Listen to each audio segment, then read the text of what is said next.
Eu quero trazer agora o debate aqui para o nosso quintal, porque durante uma visita oficial à Indonésia, o presidente Lula afirmou que vai disputar sim o quarto mandato em 2026. Vamos aqui com o André Anelli, que vai trazer os detalhes para a gente agora. Conta aí, meu amigo, bem-vindo. Obrigado, Evandro. Muito boa tarde a você e a todos aqui no 3 em 1 da Jovem Pan. Essas declarações do presidente Lula foram dadas durante a visita à Indonésia, inclusive em frente ao presidente do país, Prabowo Subianto. O presidente Lula deixou claro, então, que vai ser sim candidato à reeleição aqui ao Palácio do Planalto em 2026 e disse, inclusive, que tem a mesma disposição de quando tinha 30 anos de idade. A gente relembra que até o final desse mês o presidente Lula completa 80 anos e assim então vai caminhando agora para o quarto mandato presidencial, contando com aqueles dois nos anos 2000, que foram também 2 mandatos que ele acabou ocupando aqui na presidência da República. Essas declarações vão de encontro, ou seja, elas são contrárias a tudo aquilo que o próprio presidente Lula disse na época da campanha para a eleição em 2018, ele dizendo que tinha a intenção, o interesse de governar 4 anos e que no dia 31 de dezembro de 2026 tinha a expectativa de entregar um país muito melhor para uma outra pessoa que viesse a ocupar o cargo. Então tudo indica que o presidente Lula já mudou esse pensamento e pensa sim em se candidatar à reeleição, até aproveitando inclusive tudo aquilo que ele vem observando nas pesquisas que mostram um aumento da popularidade dele, em especial a última pesquisa Quest, divulgada na primeira quinzena desse mês, que mostra o melhor número em relação à sua aprovação do ano. Isso tudo causado também por todo aquele embate com os Estados Unidos de soberania nacional, de não baixar a cabeça para os interesses americanos. Foi então uma questão que acabou pesando favoravelmente ao presidente Lula, principalmente agora então que ele se prepara para se encontrar com o presidente americano Donald Trump, possivelmente no próximo domingo, dia 26. Essa é a expectativa do Ministério das Relações Exteriores, que, por outro lado, ainda não confirma o agendamento desse encontro, mas que, por outro lado, confirma que toda a agenda de domingo à tarde, no horário local da Indonésia, está destinada a encontros bilaterais e pode ser, então, nesse intervalo de tempo que o presidente Lula se encontre com o Donald Trump, e tudo isso tem ligação com essa aprovação que o presidente vem observando, porque essa questão envolvendo então os Estados Unidos tem pesado favoravelmente, como eu disse, então, para que essas pesquisas apontem uma melhora da sua aprovação junto à população e levem o presidente então a declarar que é candidato sim à reeleição em 2026. Evandro. Muito obrigado pelas informações, André Anelli. Um abraço para você. José Maria Trindade, já havia uma obviedade nesse anúncio do presidente da República, porque a gente não viu nem PT e nem a esquerda montando nenhum sucessor, digamos assim. Ou seja, só sobra mais uma vez Luiz Inácio Lula da Silva. Pois é, o PT e a esquerda dependem desesperadamente dessa candidatura do presidente Lula, né? O Ciro Gomes, que usou um exemplo, né, como mangueira, não nasce nada debaixo. O PT seria igual a mangueira, que não nasce nada. Debaixo de um pé de manga, geralmente fica sem nascer nada, porque não bate sol, enfim, é uma sombra e não nasce nada. Então ele fez essa relação. E é verdade, não surgiu nenhuma liderança nova, não surgiu nenhuma possibilidade de alguém que possa substituir o presidente Lula. E devo dizer que, do outro lado também, de Jair Bolsonaro, não tem ninguém à altura, né, com a força, com a popularidade que tem Jair Bolsonaro. E todas as pesquisas mostram exatamente isso. A legislação brasileira eu acho muito ridícula, muito hipócrita, né, que proíbe, mas é uma lei, ela proíbe que alguém lance a candidatura ou fale que é candidato antes da convenção nacional do partido, né, existe o prazo de convenção. Então, falar que é candidato agora é impróprio e ilegal perante a legislação eleitoral. Mas todo mundo sabe, né? Pode dizer que é pré-candidato, porque existe a pré-candidatura, todo mundo sabe que ele será candidato e, muitas vezes, o Lula não queria ser candidato. E eu até ouvi pessoas dizendo, fontes dizendo que o Lula não seria candidato.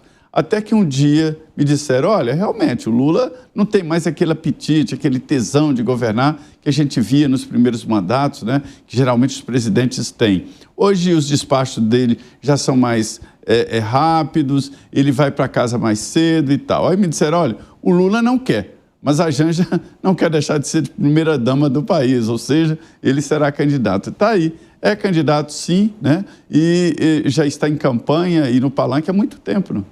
Interessante, Zé Maria Trindade. Eu quero até trazer uma fala do presidente da República sobre isso. Acompanhe. Eu quero lhe dizer que eu vou completar 80 anos, mas pode ter certeza que eu estou com a mesma energia de quando eu tinha 30 anos de idade. Vou disputar um 4º mandato no Brasil. Então, eu estou lhe dizendo isso porque nós ainda vamos nos encontrar muitas vezes. Esse meu mandato só termina em 2026, no final do ano. Mas eu estou preparado para disputar outras eleições.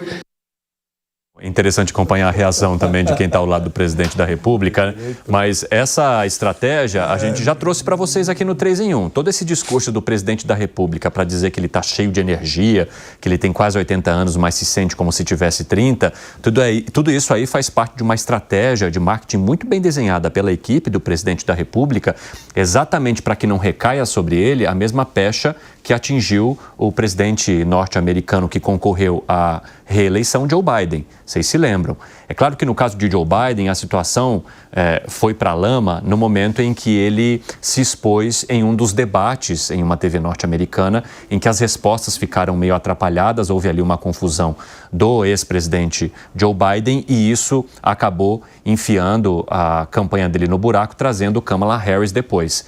Aqui no Brasil, não querem que nenhum resquício disso atinja uma nova campanha do presidente Lula. Então, em todo lugar que ele vai, até com autoridades internacionais, ele faz questão de dizer: eu tenho quase 80, mas a minha energia é de quem está voando. Eu estou a 180 km por hora, Langani. Exatamente, né? E ali no caso do Joe Biden, né, o que também prejudicava, que antes daquele evento do debate, ali o debate foi o grande finale para ele, né? Ele já vinha demonstrando várias vezes problemas de cognição. Não é o caso do atual presidente do Brasil. Agora, de qualquer maneira, ele já estava em campanha há muito tempo, né, Evandro? Só esses programas aí de liberação de crédito, de aumento do gasto público, enfim, programas bastante populistas, né, que trazem um ganho a curto prazo, geram um crescimento artificial da economia, mas trazem consequências ruins a médio e longo prazo, mostra que ele está pensando já